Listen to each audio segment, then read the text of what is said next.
chamo Túlio Matson Galvão, sou professor e pretendo lançar aqui nesse canal algumas aulas, sendo essa a primeira delas. E o tema dessa aula será o culturalismo no Brasil. Abordaremos aqui ao longo dessa aula principalmente 4 pensadores: Tobias Barreto, Silvio Romero, Gilberto Freire e Câmara Cascudo.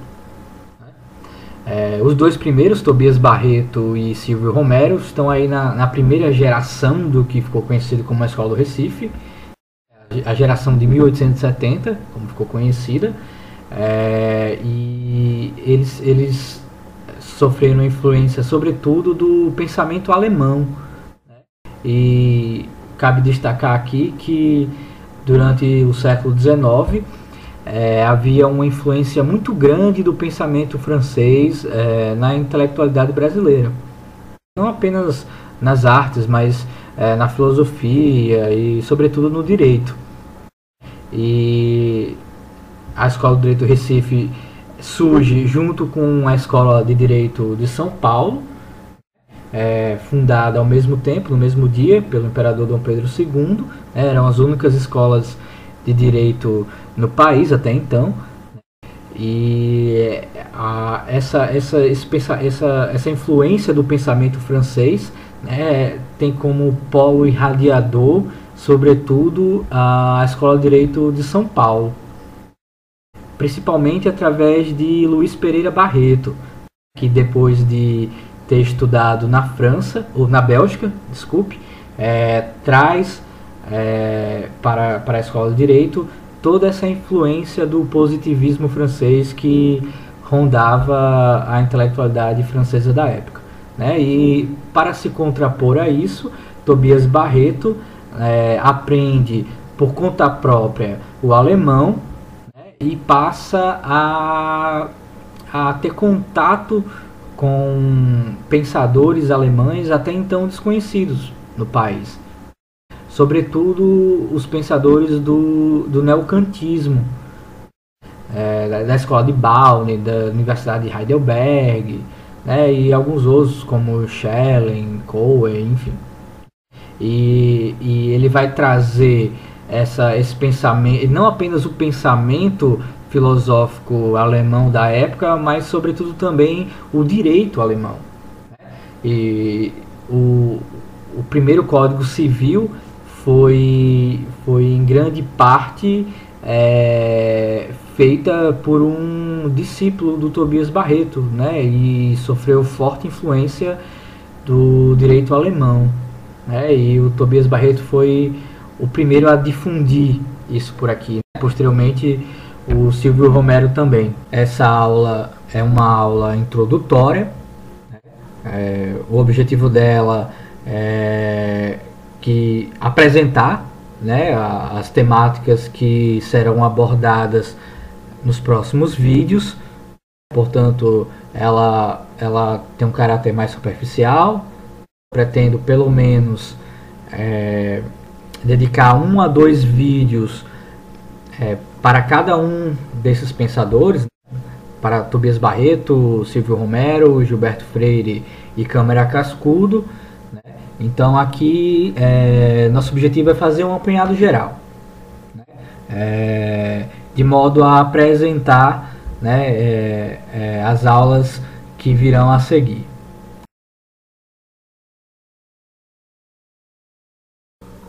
O Tobias Barreto, ele nasce em Estância, em Sergipe, e vai estudar na Bahia. Posteriormente muda-se para Recife, onde ingressa na Faculdade de Direito do Recife, e estuda com pessoas como Rui Barbosa, Joaquim Nabuco, o próprio Castro Alves, que veio a tornar-se seu amigo. Inclusive os dois faziam embates poéticos, recitavam poesias em teatros e mantinham correspondência e tudo mais. E o Tobias Barreto, ele vai prestar um concurso para a cátedra de filosofia no ginásio pernambucano, e um dos maiores adversários dele, né, nessa seleção era o médico José Soriano, né, que tinha acabado de voltar da França, né, tinha feito doutorado lá, e ele não apenas era um tomista, como trouxe toda essa tradição aí do espiritualismo francês, né? E o Tobias Barreto acaba ficando em primeiro lugar nesse concurso, sendo que na época, né, para todo concurso, além da prova escrita e da prova oral, era necessário também que uma espécie de salvo-conduto, alegando um bom comportamento, né, bons costumes. E quem emitia esse salvo-conduto era o pároco, era a igreja, era, sei lá, a arquidiocese local. E o Tobias Barreto era um boêmio. Ele foi expulso do seminário na Bahia porque tocava violão, que não podia, fazia críticas à igreja. E, obviamente, em detrimento disso, o José Soriano ficou com a vaga que, por mérito, deveria ter sido do Tobias Barreto. E esse foi um outro incentivo, outra motivação para ele buscar outras referências no pensamento alemão, para contrapor tanto ao espiritualismo francês quanto ao tomismo que dominava o debate intelectual ali na época no Recife. E o Tobias Barreto, ele vai se encantar tanto com a filosofia alemã a ponto de afirmar que a filosofia alemã ela não poderia ser lida duas vezes da mesma forma em períodos históricos diferentes. Dado que na primeira leitura ela seria uma obra teórica e posteriormente ela se tornaria uma obra histórica. Tamanha era a confiança que ele tinha de que as principais teorias formuladas pelos grandes filósofos alemães sempre se materializavam em eventos históricos. Inclusive, em função dessa valorização do pensamento alemão, que vai chegar até Graça Aranha, que foi um dos pioneiros na difusão do pensamento de Nietzsche no país, que abriu, inclusive, a Semana de Arte Moderna em São Paulo, fez o discurso inaugural da Semana de Arte Moderna, né? E certamente já conhecia Nietzsche antes mesmo do próprio Oswald de Andrade.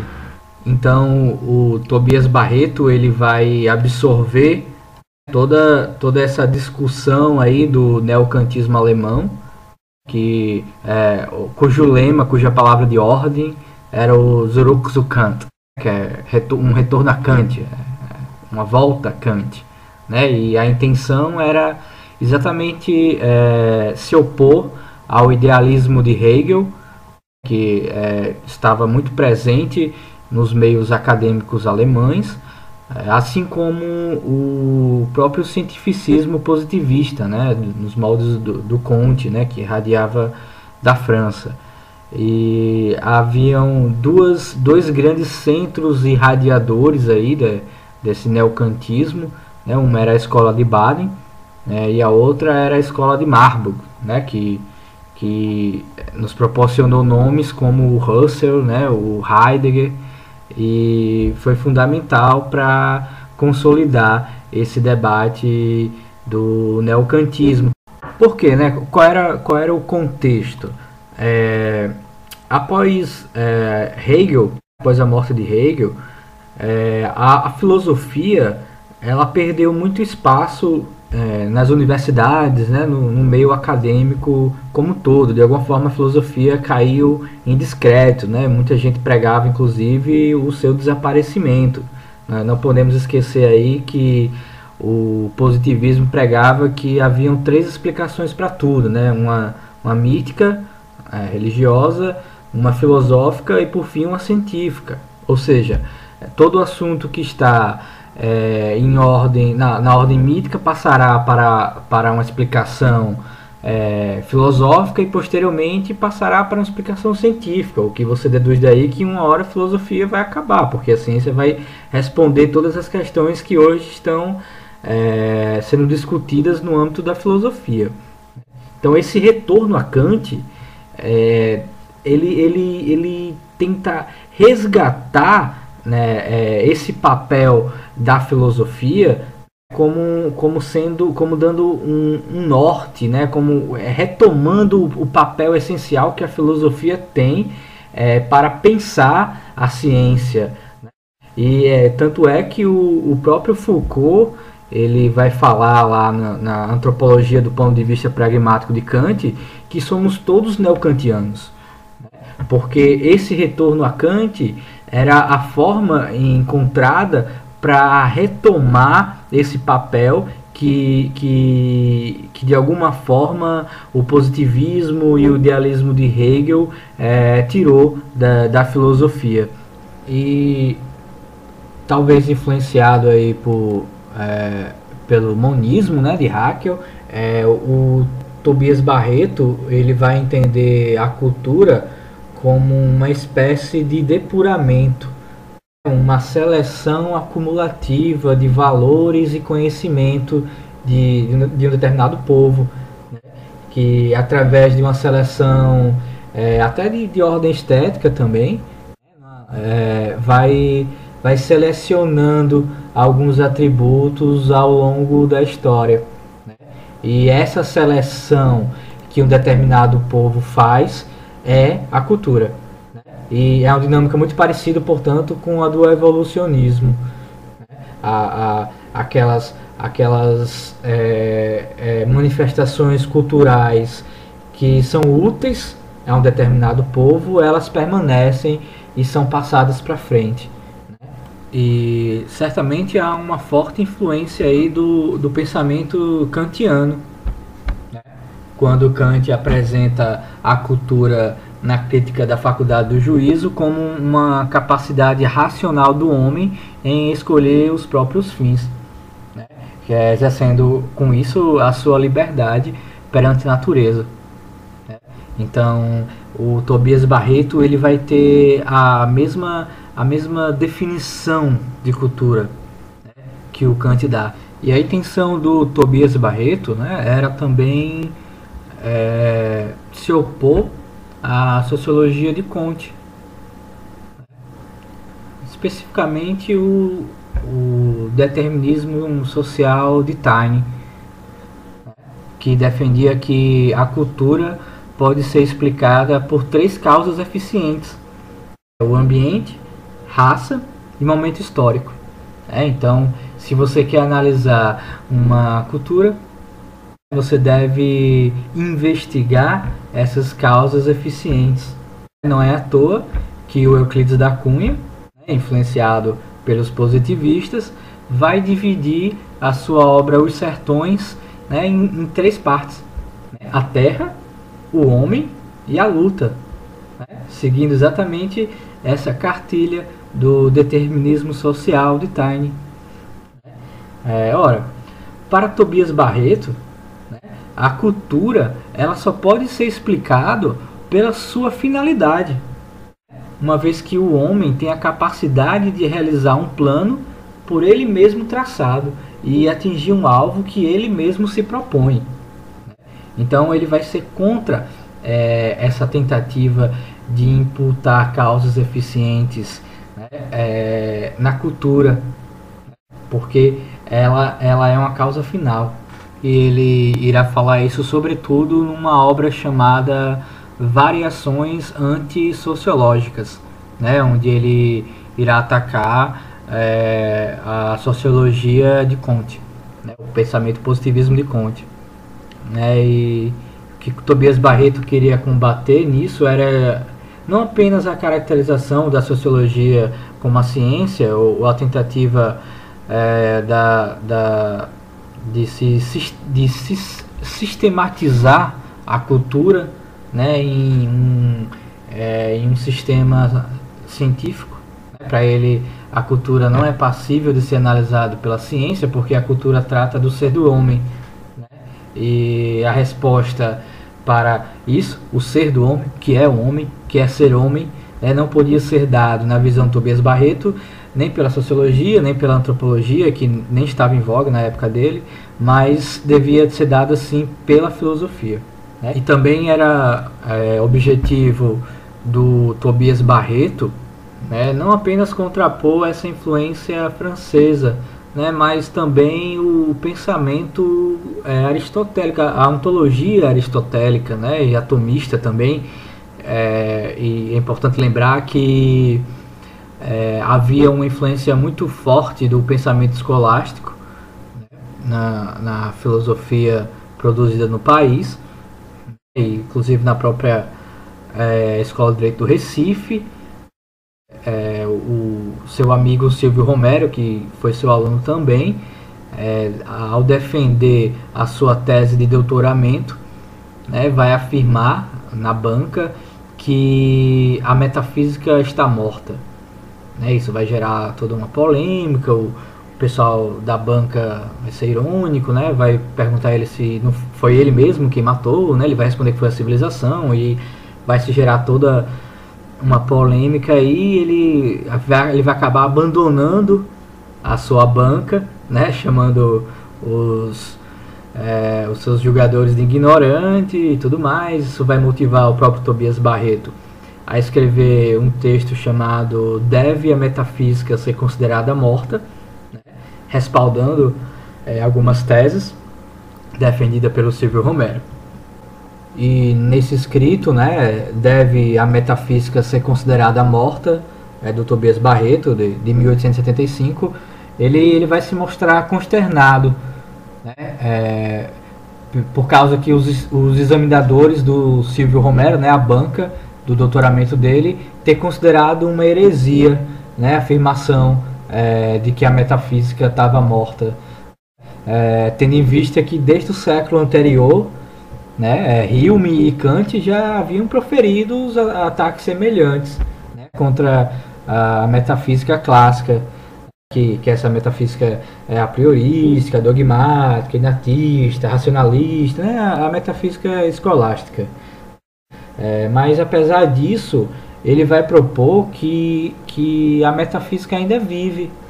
Para ele, a metafísica ainda tem um papel em algumas questões científicas, né, principalmente de sua época, como as forças da natureza, as leis naturais, as questões ontológicas que derivavam do vácuo, né, a realidade ou as abstrações das espécies, a legitimidade das causas finais e tal.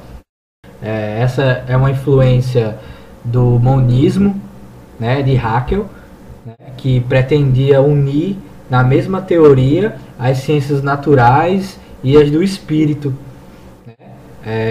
Daí o monismo, né? Posteriormente, o Tobias Barreto ele vai romper com o monismo do Haeckel, né? Ele vai dizer que a cultura ela é a soma das atividades desenvolvidas pelo espírito humano em um constante esforço em superar a si mesmo, né? E a motivação disso é moral, né? E aí nós vemos uma influência muito maior de Kant. Então, desse modo, é a cultura, né, e não a natureza que permite identificar qual a especificidade do homem. Porque o ser do homem é definido por sua cultura, não por sua natureza. E a sociologia, através da noção positivista do determinismo social, pretendia evocar exatamente a causa eficiente do homem.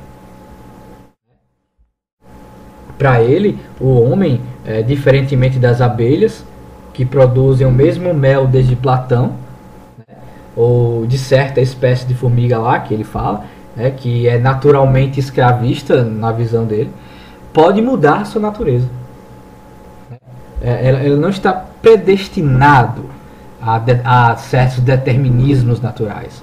Né? Então, ao contrário dessa espécie de formiga, que na visão dele escraviza outras, o homem, né, por uma questão moral, pode mudar isso, né? E pode conceber o mundo sem escravidão, né? Ao contrário dessas formigas. Pode dar uma nova finalidade, né? Uma deliberação que seja até antinatural. Como, por exemplo, a de que os mais fortes não devem oprimir os mais fracos, né? Que é um postulado totalmente antinatural, né? E isso só é possível porque o homem tem cultura, né? Enquanto as abelhas e formigas estão eternamente condenadas à sua natureza biológica, diferentemente do homem.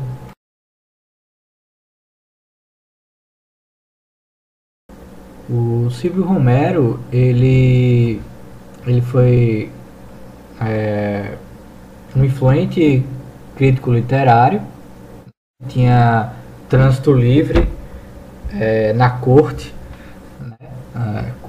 Corte essa no Rio de Janeiro que o Tobias Barreto atacava bastante, né? Ele foi professor de filosofia no Colégio Pedro II, que era o colégio mais tradicional que havia no país até então, e foi um dos fundadores da Academia Brasileira de Letras, além de deputado federal. E em relação ao Silvio Romero, né, o que é irônico, porque o Silvio Romero ele se denomina um herdeiro desse debate que surge aí com Tobias Barreto, mas ele deturpa totalmente a intenção do Tobias Barreto. Ele vai ter posturas totalmente deterministas. Ele vai falar lá na Filosofia no Brasil, que é a primeira obra de história da filosofia do Brasil. Ele vai dizer que só será possível criar uma filosofia da história brasileira partindo de fatores deterministas, como a ação do meio físico, as qualidades etnológicas das raças, as condições econômicas e biológicas. Enfim, o Silvio Romero ele terá posições racistas, que Tobias Barreto, mulato, obviamente, rejeitava. E o Silvio Romero ele foi amigo, né, do Euclides da Cunha, e ele respaldava muitas das teses defendidas por ele nos sertões, né? O determinismo social. O próprio Silvio Romero era leitor assíduo do Spencer, né, que foi um pensador que influenciou o que viria a ser conhecido como o determinismo ou darwinismo social, né? Então ele respaldava essas teses deterministas. E a maior contribuição que o Silvio Romero vai dar para o debate culturalista, sem dúvida, é a noção de cultura popular, que vai influenciar o Câmara Cascudo posteriormente. Para ele, a identidade cultural brasileira, né, aquilo que a torna única, está contida exatamente nessa miscigenação cultural que está presente na cultura popular. E essa concepção de cultura popular, né, vai influenciar o regionalismo, né, da década de 20 em todo o país, particularmente em Gilberto Freire. E o Silvio Romero ele vai ser influenciado pelas obras dos irmãos Grimm, né? É daí que ele vai tirar a sua concepção de cultura popular, né? Aliado ao termo folclore, né? do inglês folk, povo, e lore, conhecimento, né? A partir daí ele vai atentar para a necessidade em se estudar não apenas os literatos, né? E ele fez uma história da literatura no Brasil, mas também a cultura popular, né? Muitas vezes ainda na tradição oral, porque residia ali a nossa especificidade, né? A nossa brasilidade, digamos assim. E ele vai trabalhar isso através da mestiçagem, embora vá dizer que das três matizes, né, a indígena, a africana e a europeia é a única que seria a criadora. Né? Ele vai trabalhar aí com a noção de escala cultural, né? O Câmara Cassudo posteriormente vai rejeitar essa noção de escala cultural, mas será também influenciado de alguma forma com essa tese de que a cultura europeia ela seria predominante em detrimento das três outras matizes que compõem a cultura brasileira.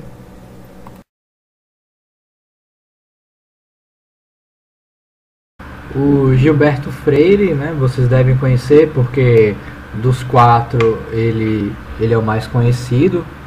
Né? Ele foi um ensaísta pernambucano. Digo ensaísta porque ele rejeitava o rótulo de sociólogo. Né? Ele não se considerava um sociólogo, ele não foi um acadêmico. Ficou conhecido pelo seu livro Casa Grande e Senzala, né, que faz parte de uma trilogia com Sobrados e Mocambos e Ordem e Progresso. Né? O Gilberto Freire ele estudou na Escola do Direito de Recife e lecionou posteriormente também. E o Gilberto Freire, assim como o Silvio Romero, também vai trabalhar a questão da mestiçagem como sendo a essência da nossa brasilidade, digamos assim, né? Sendo que, ao contrário do Silvio Romero, que defendia que a cultura brasileira deve se aproximar cada vez mais das referências europeias, né? Seriam as referências originais, digamos assim. Para Silvio Romero, a mestiçagem cultural seria uma espécie de degenerescência para ele. Já o Gilberto Freire não. Né? Ele vai dizer que o subdesenvolvimento brasileiro não é fruto da sua impureza racial, como era bastante visto na época, inclusive pelo próprio Silvio Romero. Isso só faz sentido se você encara o desenvolvimento brasileiro em perspectiva com o desenvolvimento europeu, né? Sendo que cada região, cada cultura deve desenvolver a sua própria especificidade. Né? E o modelo de desenvolvimento da Europa, então, não deve ser o mesmo modelo de desenvolvimento para o Brasil, já que estamos imersos aqui em uma natureza diferente e, portanto, em uma cultura diferente. E então negar essa mestiçagem como ocorreu aqui é negar a própria essência da cultura brasileira, né? Como aspirar neve no sertão, né? Algo inatingível. E o Gilberto Freire, na sua obra Sociologia, ele vai tratar aí sobre essa relação entre cultura e natureza, né? E ele vai defender o que ele chama de uma sociologia anfíbia, né?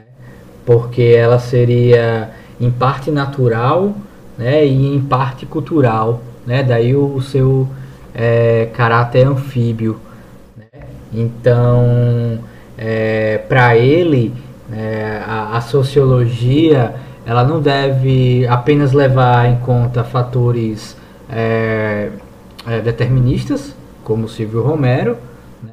E nem tão somente se apegar a fatores culturais, mas levar ambas as causas em consideração, né? Tanto fatores naturais quanto fatores culturais. Então temos o Tobias Barreto negando qualquer condicionante natural na cultura, né? Depois o Silvio Romero falando o contrário, né, dizendo que a cultura é condicionada pela raça e pelo meio físico. E depois temos o Gilberto Freire, se formos ver aí com um processo dialético, né, temos a tese com Tobias Barreto, a antítese com Silvio Romero, e o Gilberto Freire vai tentar fazer uma síntese na sua obra Sociologia, né? Ele vai tentar classificar a sociologia como uma ciência anfíbia, né? Que é em parte natural e em parte cultural.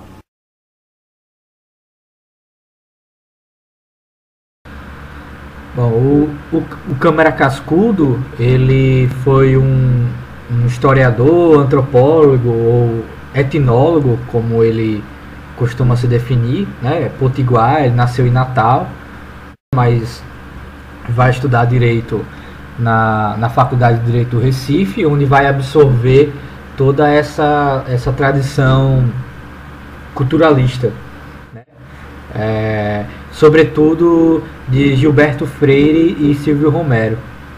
Aí ele vai escrever aí o Dicionário do Folclore Brasileiro. Ele vai ficar conhecido exatamente pelas suas obras folclóricas, né? O Mário de Andrade era um amigo dele, né? Ficou hospedado na sua casa em Natal, e inclusive foi nesse período logo após esse período que o Mário de Andrade vai escrever Macunaíma, né, fortemente influenciado pelo que viu, né, em Natal e no Rio Grande do Norte. E já o Câmara Cascudo, ele vai retomar algumas teses do Tobias Barreto, né, quando ele vai dizer que o conceito de cultura nos transfere do natural para o transcendente, né? E por isso ele vai refutar qualquer condicionante natural para os comportamentos humanos. Exatamente porque a cultura, para ele, é uma antítese da natureza, né? Exatamente como defendido anteriormente pelo Tobias Barreto. E o Câmara Cascudo, quando ele atenta para a genealogia do termo cultura, que vem de cultivo, surge então na agronomia, na agricultura, né? Ele com isso ele quer atentar para a questão material da cultura, porque essa foi a acepção original do termo. Só depois que ele foi associado, né, com a cultura das letras, né, com a literatura, com a ciência, com as belas artes. E não é à toa que ele vai escrever o livro A História da Alimentação no Brasil, onde ele vai demonstrar a influência, né, dessas matizes originárias, né, indígena, europeia e africana na nossa alimentação. Isso é condizente com a definição dele de cultura, que é o conjunto de técnicas e de produções mesmo, algo material que é transmitido através da convivência e do ensino de geração em geração. E ao contrário do Silvio Romero, o Câmara Cascudo ele vai rejeitar qualquer análises culturais que partam de uma noção de escala ou padrões universais, né? Porque para ele uma cultura é formada por sua suficiência, né? E as diferenças culturais não podem ser avaliadas por um critério de inferioridade, né? E o Silvio Romero faz isso, ele faz tipo uma escala, né, de culturas, como assim, para o Silvio Romero mais elevadas do que outras.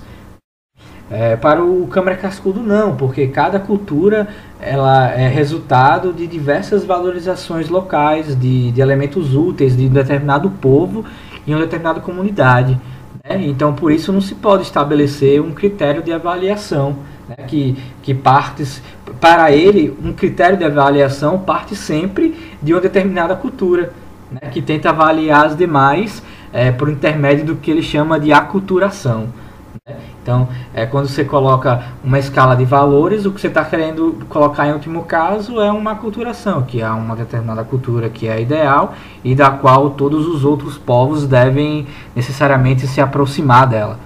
E no Brasil esse debate culturalista atualmente ele é esmiuçado somente através de Antônio Paim, né? Ele tem uma obra chamada A Problemática do Culturalismo, quem quiser se aprofundar nesse assunto eu recomendo, né? Há outros, o próprio Miguel Reale, né? O pai, não o Júnior, ele concebe uma teoria do direito também influenciado aí pelo culturalismo, né, da Escola do Recife. Ele também tem alguns escritos sobre isso.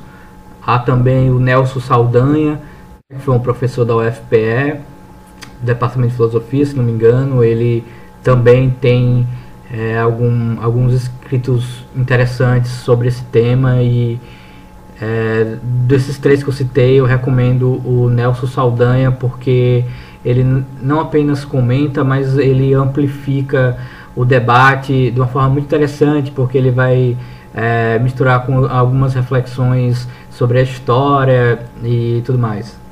Bom, e a influência do culturalismo, ela se expande, obviamente, para além de Câmara Cascudo e desses pensadores. O próprio Sérgio Buarque de Holanda, né, vai ser influenciado por esse debate, e, digamos, de alguma forma, a moderna sociologia brasileira ela deriva desse debate. Inclusive a própria sociologia norte-americana, né, na década de 30, 50, né, portanto aí, quase 50 anos depois de Tobias Barreto, o culturalismo chegará lá, né, e elas irão debater questões que de alguma forma foram precedidas por esse movimento culturalista. Então é isso, né? Espero que tenham gostado e na próxima aula falaremos sobre Tobias Barreto. Então, até mais.